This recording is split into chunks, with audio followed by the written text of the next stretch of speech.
السلام عليكم حبايبي، إن شاء الله تكونوا كلكم بخير. خلينا كده ندخل على الفيديو ونشوف مع بعض الزلابية أو لقمة القاضي القمر دي عملناها ازاي. هنا هنجهز الشربات، والشربات بتاعنا هيكون عبارة عن كوباية ونص من السكر، عليها كوباية من المية، وعصرتين ليمون أو نقطتين ليمون. ولو عندك طبعا عسل جلوكوز حطي معلقة، هيديها برضو طعم حلو قوي.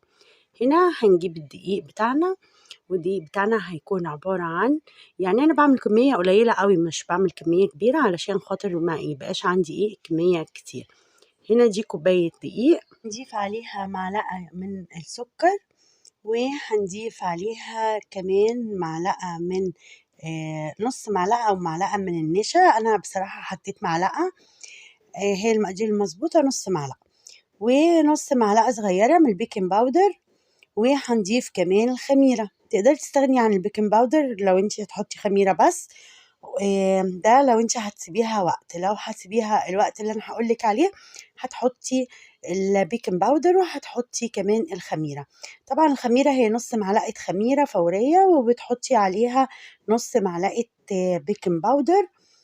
والمقادير بتاعتنا سهلة قوي وبسيطة، ومش يعني مش محتاجة أي حاجة. وبعدين هنحط عليها طبعا نص معلقة ملح صغيرة، وهنحط عليها قلنا معلقة السكر.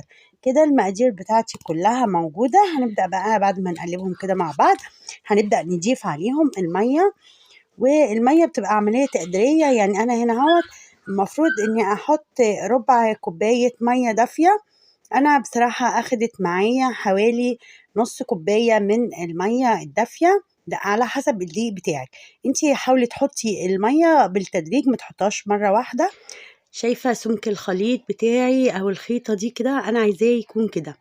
بصي تاني كده، قلبي كويس بحيث ما يكونش فيه أي تكتلات، وشوفيه لغاية لما يبقى خليط كده لازق كده وتقيل. بعد نص ساعة بسيبه يتخمر، وبعد نص ساعة بفتح عليه أو بعريه أو بشوفه وصل لإيه، يبقى بالشكل ده. هبدأ أديله تقليبة، أهبط كل الخمران اللي هو خمره ده بعد النص ساعة تاني، وده هيكون الشكل النهائي بتاعه. بقلبه كده بقى قبل ما بقى استخدمه او قبل ما ببدأ بقى اشكله، لازم اقلبه كده كويس زي ما انتم شايفين. وبعد كده اهو شايفين الخليط بقى عامل ازاي. بجيب بقى حاجة وطبق او اي حاجة واحط فيه زيت، واجيب معلقة تكون غويطة او معلقة ينفع اتحكم بيها. انا مش هاخده كده، انا بحاول اشوف يعني اتصرف معاه ازاي.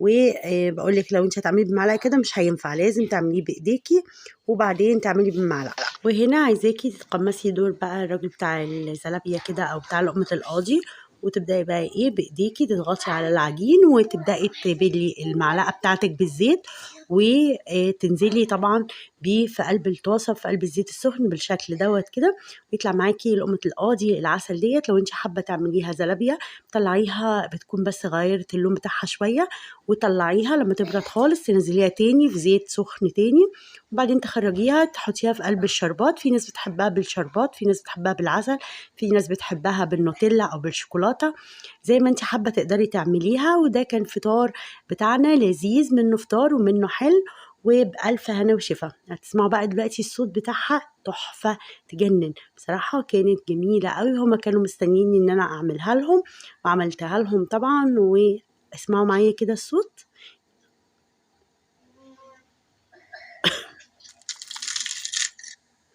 وبالشكل ده كده يكون قدمنا الحلو بتاعنا بالقرمشة الجميلة الخطيرة بتاعته دي. وما تنسوش فينا بلايك وشير.